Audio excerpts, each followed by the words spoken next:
Hi, I'm Kat, and today I'm showing you how to make this miniature, modern, Japanese-style koi pond with lily pads, floating water lilies, and of course, swimming koi fish. This one is also accompanied by a zen garden with patterned sand, a cherry walkway, and of course lava stone and bamboo shoots to complete the garden.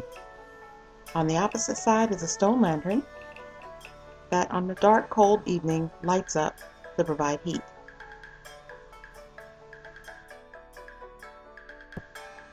This video was done in collaboration with the very talented Karen at Kraken Make Ruckus. She is another miniaturist on YouTube that specializes in exquisite 1/24 scale items. So she made this deer scare and this working fountain and waterfall, as well as the footbridge and Japanese style bench in the back. She also has koi fish swimming towards the fountain.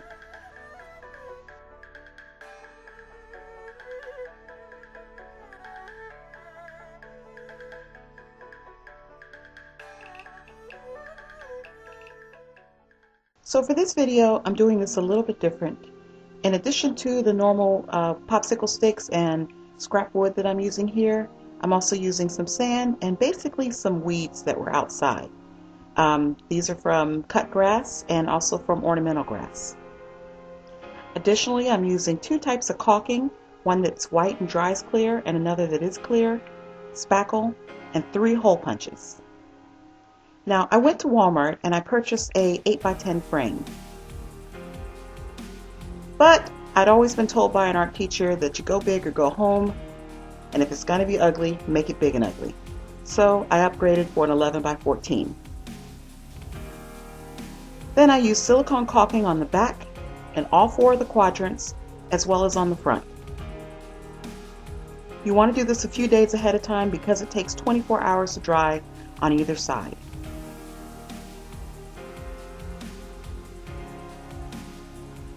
Then I used extra jumbo popsicle sticks, about 8 of them, and I cut off the tips on either end.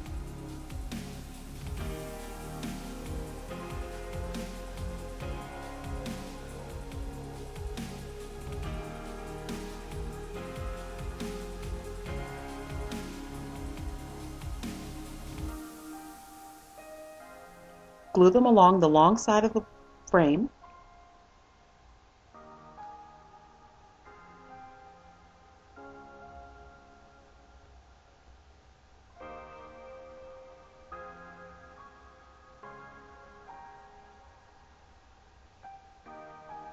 And then I staggered them for a second layer. This is just to provide a little extra strength.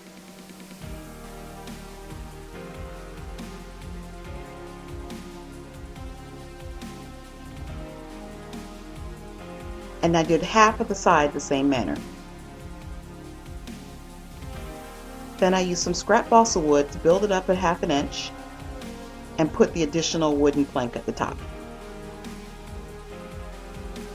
For the actual part of the wall that you're going to see, I'm using some balsa wood and a rock from outside. Just use the rock and press it into the balsa in any place that you want. You just want to give this a nice rough textured appearance.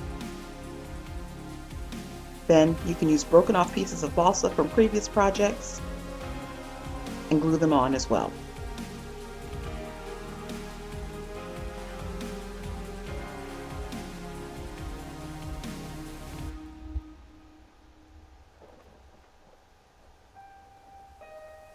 Then use an X-Acto knife or a needle tool to just etch in some various other patterns, mostly horizontal and vertical stripes.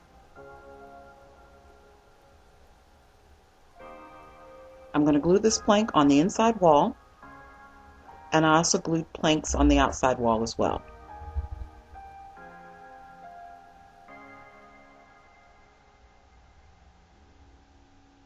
Now normally I use 1mm thick pieces of plastic, but in this case I didn't have any left, so I had to go into Home Depot and pick this one up.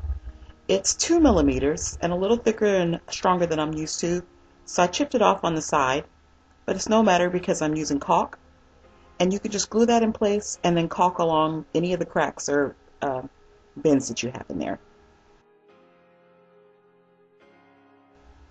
Then, using jumbo popsicle sticks, I built up a side wall that was about 7 sticks tall.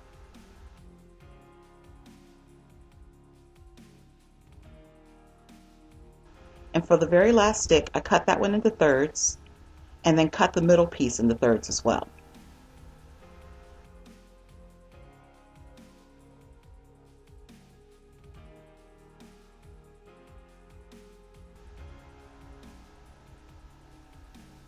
Throw away the middle section from the middle piece and glue the rest of it together. Then glue that to the very top of your waterfall. Now I've got cardboard at the bottom, so I have to waterproof this. And I'm going to do this in two ways. Firstly, I'm going to use a mixture of Mod Podge and water, and that's going to serve double duty. That's going to first of all waterproof the bottom, and secondly it's going to hold my gravel in place. And this is very fine gravel. It's not really gravel at all. It's actually the top portion of sand that I've sifted out. So it's just the heavier rocks that are present in sand.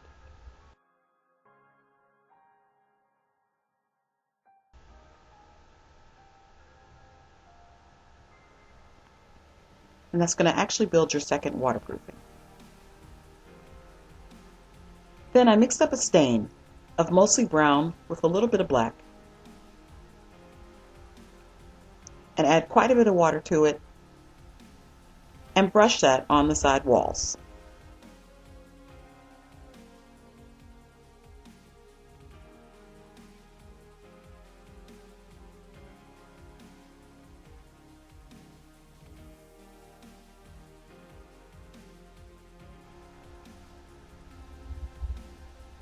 I also closed in the waterfall on either end with additional popsicle sticks.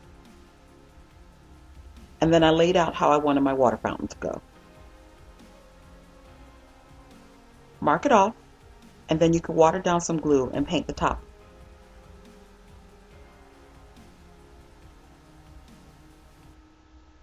Sprinkle that with some additional gravel.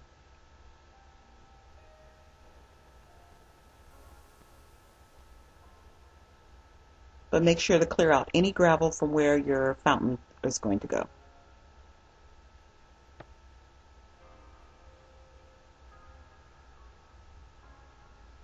Now I decided on a 3-tiered look.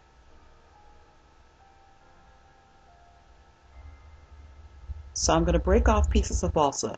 And don't worry too much about it being equal or uneven, because you kind of want it to do so. You want this to look like stone, which has a very uneven appearance in most cases. And then I used a brownish black paint for this.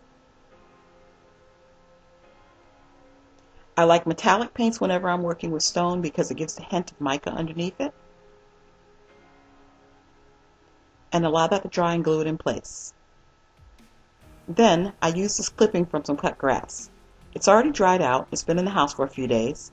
So I'm just going to paint it green. And as you can see with the little knobs on the middle, it's a perfect reed.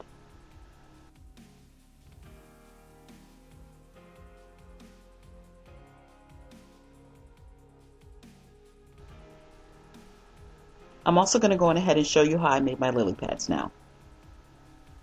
I'm using some wax paper from a previous project and a hole punch in both a 1/2 inch and a full 1 inch size. Crumple the paper up and punch holes. Now you can stack several of the lily pads together and cut out a little V-shaped wedge on the inside. Don't make it too perfect. These are lily pads and they're very seldom perfect in nature. As you can see, my hole puncher also tore some of the edges on some of the sides of the lily pads. And you know what? I like it that way. It looks more natural.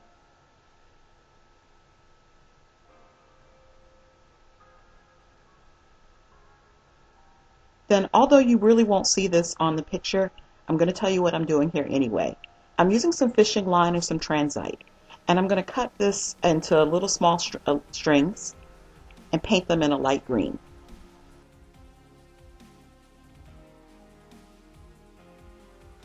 Those are going to get glued on the side of the pond where my water lilies are. That way they'll look like stems growing up from underneath them.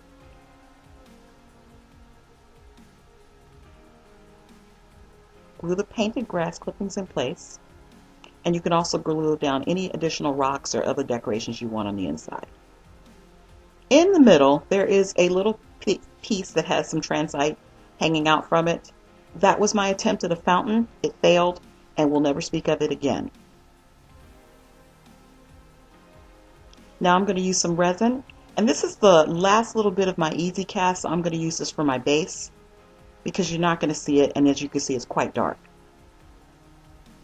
And first thing I'm going to do is to cover up any of the area where the plastic window is, and I'm also going to run that all along the wall and also trap the sand in place. That way if there are any leaks, I know about it with just a small amount. Next, I took some balls of polymer clay, and I'm not going to show too much detail on this. I'm not going to talk too much about these, so you just have to follow along with what I'm doing. Simply because you don't really see the fish that well once they're in the resin.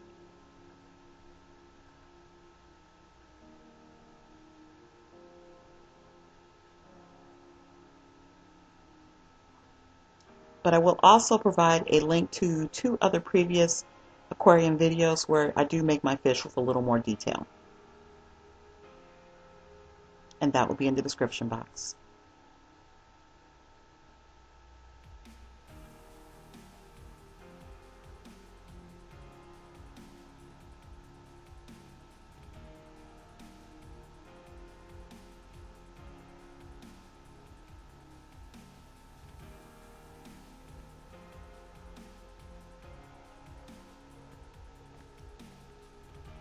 Once you have the basic shape of the fish, you can pre-bake them and then add on fins, tails, and any other features that you'd like.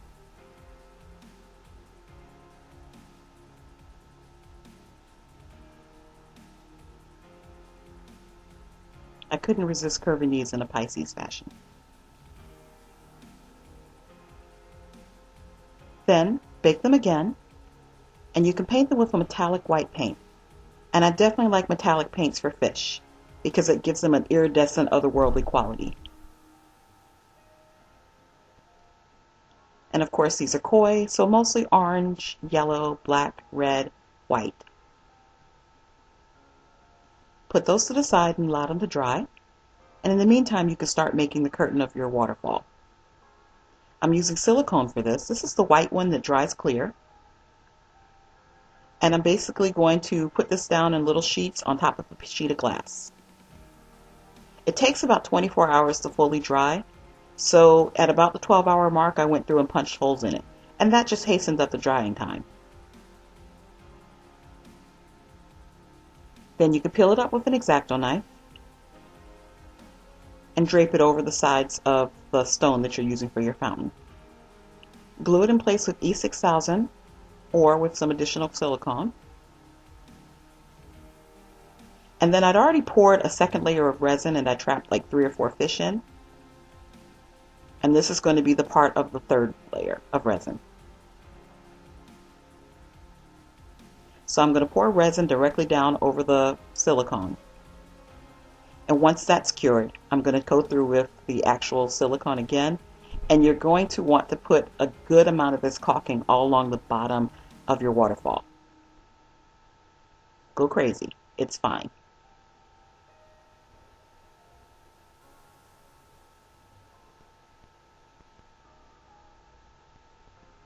Blend it into the curtain of the waterfall and then blend it outward.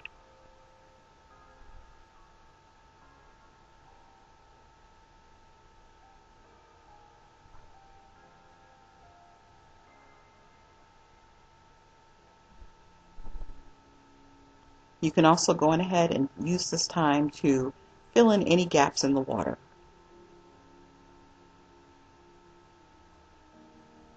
Once the silicone had set and the resin was cured, I went through and added my lily pads.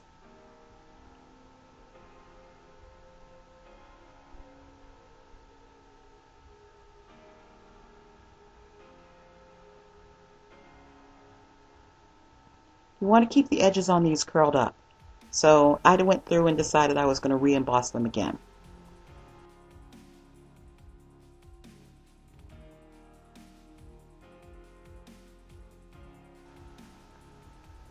Then I'm using these hollowed out reeds from some ornamental grass that was outside.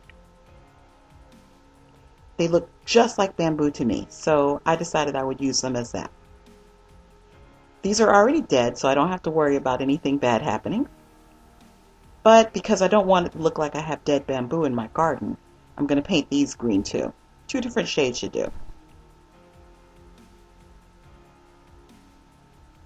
Glue them in place, and I'm using some super glue gel.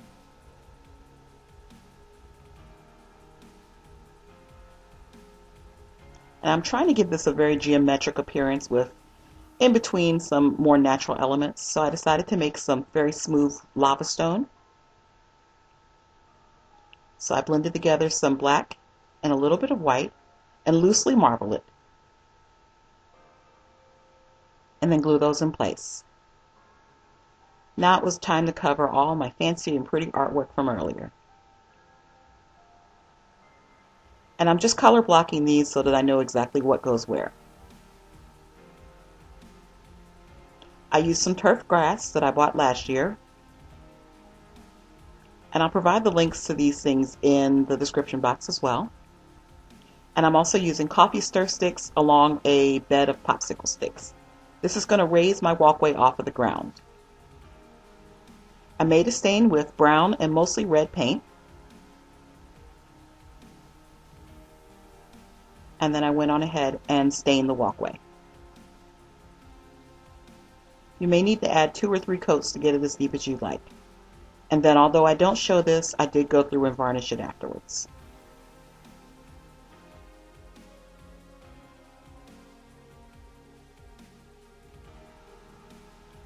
For the middle, where the rock is going to go, I'm going to build up a small bed of moss.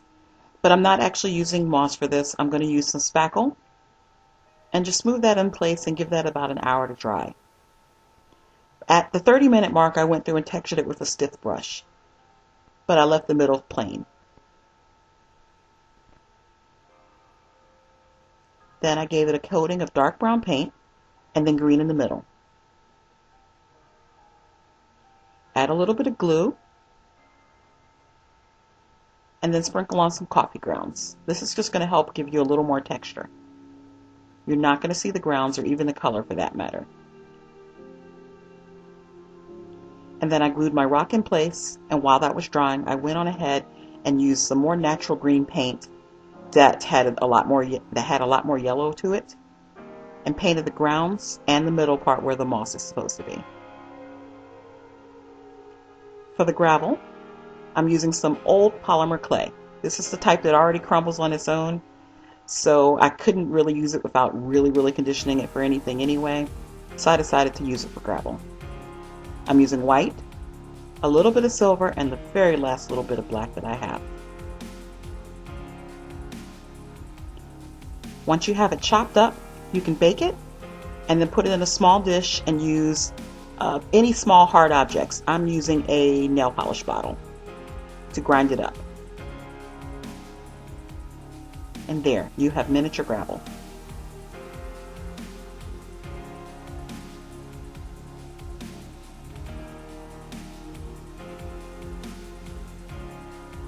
Apply a bed of glue all the way around your rock and put your first layer of gravel on there. Allow it to dry. And now I'm going to use tacky glue to draw a pattern in the sand.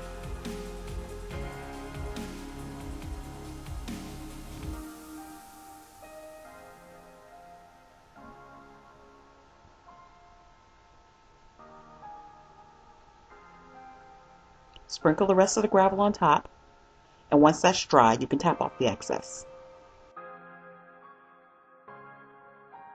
For the stone lantern, I'm going to use wood. And I built small wooden frames with a 1 inch by 1 inch popsicle stick cut. And then I'm using some small leftover pieces of fiberglass framing, a fiberglass screening on the inside. and a small chip of balsa wood at the bottom. As I showed you on the previous video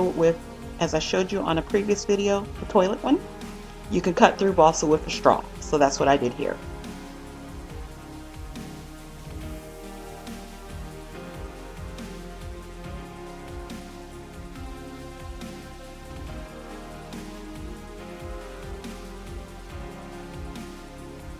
Then I'm using a balloon light, and these are really little cheap, easy lights about 1 inch tall that you can purchase on eBay.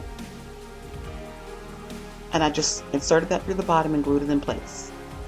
I built another small frame of coffee stir sticks across the bottom, and then I used scrap balsa to make a larger frame. Finally, the tips from some extra jumbo popsicle sticks will form my roof. Make 2 identical triangles to glue on opposite sides. Then trace the space between them on a 3rd stick and a 4th stick and glue them all together. Don't worry, I know it's sloppy, but we're about to cover all of that. So I initially wanted to go with a beige stone lantern, so I used a little bit of beige paint, some sand, and some glue. Mix that all up and just apply that right on top of your wooden structure. But once I had it seated in the garden, I decided I didn't like it, and I went with a light gray instead.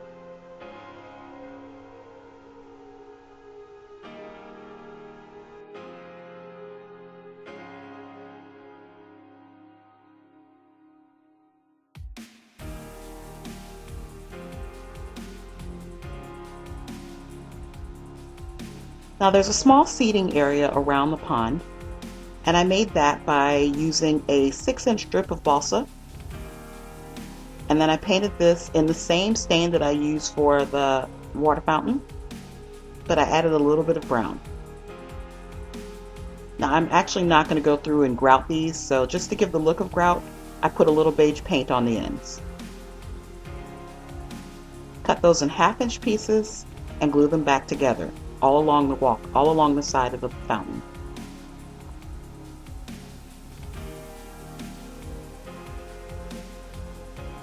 I'm also using a 6-petal flower punch, 1/4 of an inch, and I cut 28 flowers out of that. That's enough to give me 7 lily pads with 4 each.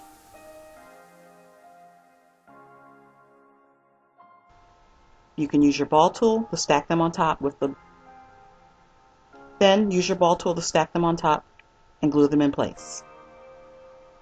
And that's it. You're done. Thanks so much for watching, guys. Bye.